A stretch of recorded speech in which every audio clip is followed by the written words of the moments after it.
पारी आती है द अमेरिकन रेवोल्यूशन की। 1775 से 1783 के दरमियान ये वो दौर था जब बरतानवी नौआबादियों ने बरतानिया की हुकूमत के ख़िलाफ़ बगावत की और आज़ादी के लिए लड़ाई लड़ी।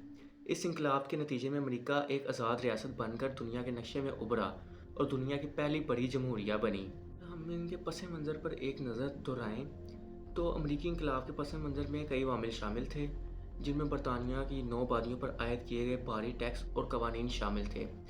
बरतानिया ने फ़्रांस और हिंदुस्तानी जंग के बाद अपनी माली मुश्किलात को हल करने के लिए नौआबादियों पर भारी टैक्स आयद किए, जिनमें एक टैक्स टी एक्ट भी था, जिसके खिलाफ 1773 में नौआबादियात ने बगावत शुरू कर दी। कुछ अहम वजूहात की बात करें तो इसमें सबसे पहले एक वजह आती है टैक्सेशन लॉ।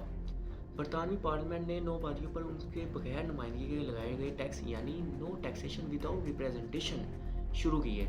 इस पर एक नारा लग गया, यानी नुमाइंदगी के बगैर टैक्स नहीं। Number 2, Boston T party 1773। ये वो दौर था जब बरतानवी हुकूमत ने नौआबादियों को मजबूर किया चाय पर टैक्स अदा करने पर, तो बूस्टन में मौजूद नौआबादियों ने बरतानवी बहरी जहाज़ों में आने वाली चाय को समुद्र में बहा दिया। Number 3, coercive acts 1774। ये वो दौर था जब बरतानवी हुकूमत ने बूस्टन में मौजूद तमाम बंदरगाहों पर पाबंदी लगा दी और उनको मुकम्मल तौर पर बंद कर दिया। और इसके बाद बरतानवी हुकूमत ने नौआबादियों पर बहुत ज़्यादा टैक्सेस और सख्त कवानीन लागू कर दिए और सख्ती से अमल दरामद कराया गया इस पर, जिस पर बूस्टन में मज़ीद हालात बिगड़े। जंग का आगाज़ उस वक्त हुआ जब बरतानवी फ़ौज और नौआबादियाती मलेशिया के दरमियान लैंगिस्टन और कॉन्कॉर्ड के दरमियान झड़पें हुई। इन झड़पों के दौरान अमरीकी इनकलाब का बाकायदा आगाज़ हो गया। जंग में कुछ अहम वाक़यात ये दरपेश आए कि जुलाई 1776 में थॉमस जेफरसन ने अमेरिका को एक आज़ाद रियासत यानी डिक्लेरेशन ऑफ इंडिपेंडेंस करार दे दिया। अमेरिकन रेवोल्यूशन में कुछ अहम जगह ये थी, जिनमें से एक है सारातोगा की जंग।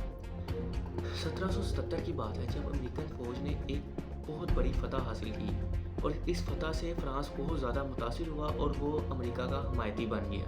टाउन की जंग 1781। ये वो दौर था जब जनरल वाशिंगटन की क़यादत में अमेरिकी फ़ौज ने बरतानवी जनरल लॉर्ड कॉर्न को शिकस्त दी।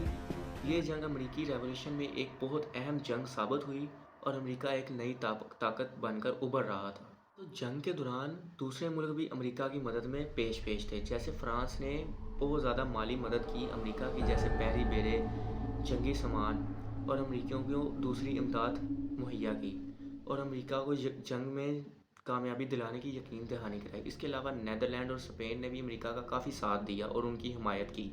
इस जंग का नतीजा ये निकला कि 1783 में मुआहदा पेरिस के तहत जंग का ख़ात्मा हुआ और बरतानिया ने अमेरिका को एक आज़ाद रियासत के तौर पर कबूल किया और इसके बाद अमेरिका अपने आइन की तश्कील के बाद एक आज़ाद रियासत बनकर दुनिया के नक्शे पर उभरा। इस जंग के नताइज और असरात के बारे में अगर बात करें तो सबसे पहले बात करते हैं आज़ादी की। अमेरिका ने अपनी आज़ादी हासिल करने के बाद दुनिया में पहली बड़ी जमहूरियत बनकर उभरा। नंबर 2 पर आता है सियासी निज़ाम। ये वो दौर था जब अमेरिकी इनकलाब के बाद अमेरिका में एक नया सियासी निज़ाम तश्कील दिया गया। इसमें अवामी हुकूमत यानी जमहूरियत की बुनियाद रखी गई। 3 पर आता है समाजी असरात। इनकलाब के बाद गुलामी के मसले पर भी बहस शुरू हुई और वहाँ पे मुख्तलिफ झगड़े और फसादात शुरू हो गए। ताहम अब तो ये मसला वहाँ पर नहीं रहा, लेकिन तब ये मुकम्मल तौर पर मसला हल नहीं हुआ था गुलामी का। इस जंग के इंटरनेशनल लेवल पर इफ़ेक्ट्स यानी आलमी असरात अगर देखें तो इस जंग ने फ़्रांस पर भी बहुत ज़्यादा असरात मुरतब किए और फ़्रांस में भी बहुत ज़्यादा तहरीकें परवान चढ़ी। बात यह है कि अमेरिकन इनकलाब ने ना सिर्फ अमेरिका की तकदीर बदल दी थी, बल्कि इसने दुनिया भर में आज़ादी और जमहूरियत के तस्वर को एक नई जहत बख्शी थी।